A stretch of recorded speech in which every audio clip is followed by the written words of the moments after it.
বাংলাদেশের রাজনীতি ও পররাষ্ট্র নীতিতে পরিবর্তনের হাওয়া বইছে। দক্ষিণ এশিয়ার কূটনৈতিক মানচিত্রে নতুন করে আঁকা হচ্ছে রেখাগুলো। ঢাকার দিকনির্দেশ এখন যেন উত্তরের ড্রাগনের দিকে। চীনের সাথে বাড়ছে মিত্রতা, আর এতেই শঙ্কার মেঘ ঘনাচ্ছে ভারতের কপালে। বছরখানেক আগেও কেউ ভাবেনি বাংলাদেশ চীনের এত কাছাকাছি চলে যাবে, কিন্তু বাস্তবতা বদলে গেছে। 2024 সালের জুলাই অগাস্টে গণ অভ্যুত্থানে শেখ হাসিনার পতনের পর নোবেলজয়ী ডক্টর মোহাম্মদ ইউনূসের নেতৃত্বে অন্তর্বর্তী সরকার গঠন করে ছাত্র জনতা। এরপরেই বদলে যায় দৃশ্যপট। আধিপত্যবাদী ভারতকে দূরে সরিয়ে চীনের মতো বিকল্পের পথে হাঁটে বাংলাদেশ। 2004 সালেই চীন ভারতকে পেছনে ফেলে বাংলাদেশের সবচেয়ে বড় আমদানিকারক দেশ হয়ে যায়। বিশেষ করে টেক্সটাইল খাতে বাংলাদেশের সাফল্যের মূল উপাদান সুতা, সে কটনের বড় অংশই আসে চীন থেকে।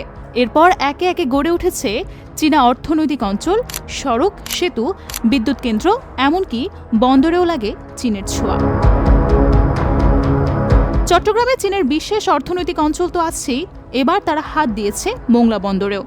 এবছরের মার্চে বেইজিং সফরে গিয়ে ডক্টর ইউনূস চীনের কাছ থেকে $2.1 বিলিয়ন বিনিয়োগ ও ঋণ সহায়তা নিশ্চিত করেন। এর মধ্যে $400 মিলিয়ন কেবল মোংলা বন্দর আধুনিকীকরণের জন্য। এই খবর দিল্লিতে আতঙ্কের ঢেউ তোলে, কারণ এর আগে ভারত মোংলার এক টার্মিনালের পরিচালনার অধিকার পেয়েছিল। এখন সে জায়গায় চীনের প্রবেশ ভারতের জন্য এক কূটনৈতিক ধাক্কা। বিশ্লেষকরা বলছেন, এই স্ট্রিং অফ পার্লস বা মুক্তোর মালা কৌশলের অংশ হিসেবে চীন এশিয়া থেকে আফ্রিকা পর্যন্ত বিভিন্ন বন্দরকে নিজের প্রভাব বলয়ে টেনে নিচ্ছে। বাংলাদেশের চট্টগ্রাম ও মোংলা বন্দরও এখন সেই মালার দুটো উজ্জ্বল মুক্তা। বেইজিং বলছে এগুলো শুধু বাণিজ্যের জন্য, কিন্তু ভারত আশঙ্কা করছে এই বন্দরগুলো একদিন চীনা নৌবাহিনীর ঘাঁটিতে পরিণত হতে পারে। শুধু সমুদ্র নয়, চীন এখন বাংলাদেশে প্রবেশ করছে নদীর পথেও। তিস্তা নদী প্রকল্পে চীনের অংশগ্রহণ নিয়ে ভারতের উদ্বেগ বাড়ছে দিন দিন। তিস্তা পশ্চিমবঙ্গ ও উত্তর বাংলার প্রাণ, অর্থাৎ এখন চীনা প্রকৌশলীরা বাংলাদেশের অংশে নদী পুনর্গঠনের কাজ শুরু করল।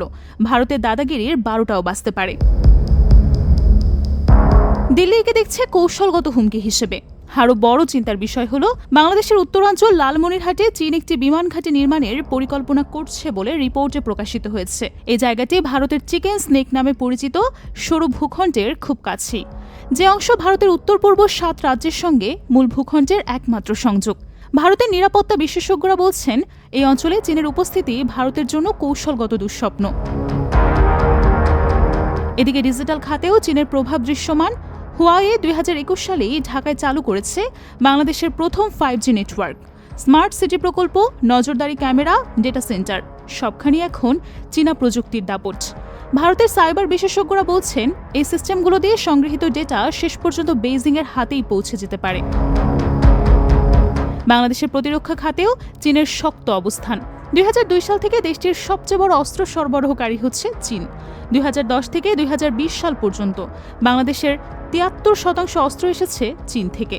সাবমেরিন, ট্যাঙ্ক, মিসাইল, রাডার, সবখানে চীনের ছোঁয়া।